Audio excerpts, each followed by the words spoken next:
नमस्ते नमस्कार सम्पूर्णलाई। यहाँ चाहिँ हेर्न सक्नुहुन्छ तपाईहरुले वाल दराज दायाँ बायाँ वाल दराज छ, बिचमा टोयलेट जाने डोर छ है, हेर्न सक्नुहुन्छ। यसको हाइट 9 फिट बाइ 4 फिटको छ। यो चाहिँ टोयलेट हेर्नुस् त, टोयलेट जाने बाटोमा पनि दुईतिरै वाल दराज छ। हेर्न सक्नुहुन्छ तपाईहरुले। यो घरको चाहिँ डिजाइन पहिला नै इन्जिनियरले चाहिँ यही सिस्टमले चाहिँ उ गरेर छ कि, त्यही भएर चाहिँ हामीले पनि त्यही सिस्टमले काम गर्दिया छ। हेर्न सक्नुहुन्छ हाम्रो सामुन्ने यता पनि हामीले वाल दराज ड्रेसिङ बनाउन लागेको छ। हेर्न सक्नुहुन्छ यता पनि वाल दराज एउटा छ। हेर्नुस् न, यहाँ वाल बराबर हो, अगाडि फेस कहीँ कतै छुँदा पनि छुँदैन, डिस्टर्ब पनि हुँदैन रुममा। यो घर बनाउने बेलामै खोपर राखेर छ कि 2 फिटको गहिराई,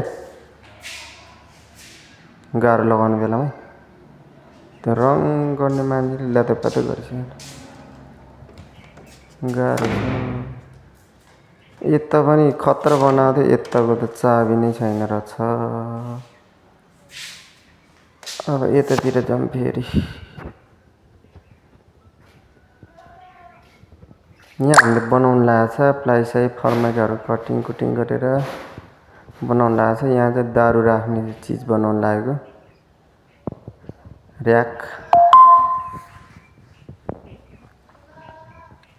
र्याक बनाउन लागेको छ हजुर। हेर्न सक्नुहुन्छ यहाँ पनि त्यस्तै र्याकै हो, यहाँ पनि हो। अहिले यस्तो छ, बनाइसकेपछि कस्तो हुन्छ त्यो पनि भिडियो हाल्ने नै छु, हेर्न सक्नुहुन्छ तपाईहरुले मजाले। यहाँ अब भर्याङमा फ्ल्याग र रेलिङ हाल्नु बाँकी छ। अब तलतिर जाऊँ हामी सरासर। हाम्रो सामानहरु यही छ, प्लाइ फर्माइटहरू बिजोग अवस्थामा राखेको छ। यता हाम्रो किचन हो, किचन भित्रको छ। रङहरू प्लम्बरको सबै यही छ, ड्रमहरू। यहाँ पनि हामीले बनाउने नै छु, अहिले चाहिँ नबनाएको भिडियो हो। यहाँ किचन दामी छ। यहाँ अहिले सामानहरू खतरा खुत्रु भएर नराम्रो देखिरहेको हो। यहाँ भोलि पर्सि केही समयपछि काम हुन्छ यहाँ पनि, त्यसको भिडियो पनि हेर्न सक्नुहुन्छ तपाईहरुले, बनाएको भिडियो पनि। र हाम्रो डोर मेन ढोका यस्तै बनाउनु चाहना छ भने तपाईहरुले बनाउन सक्नुहुन्छ हामीबाट नै।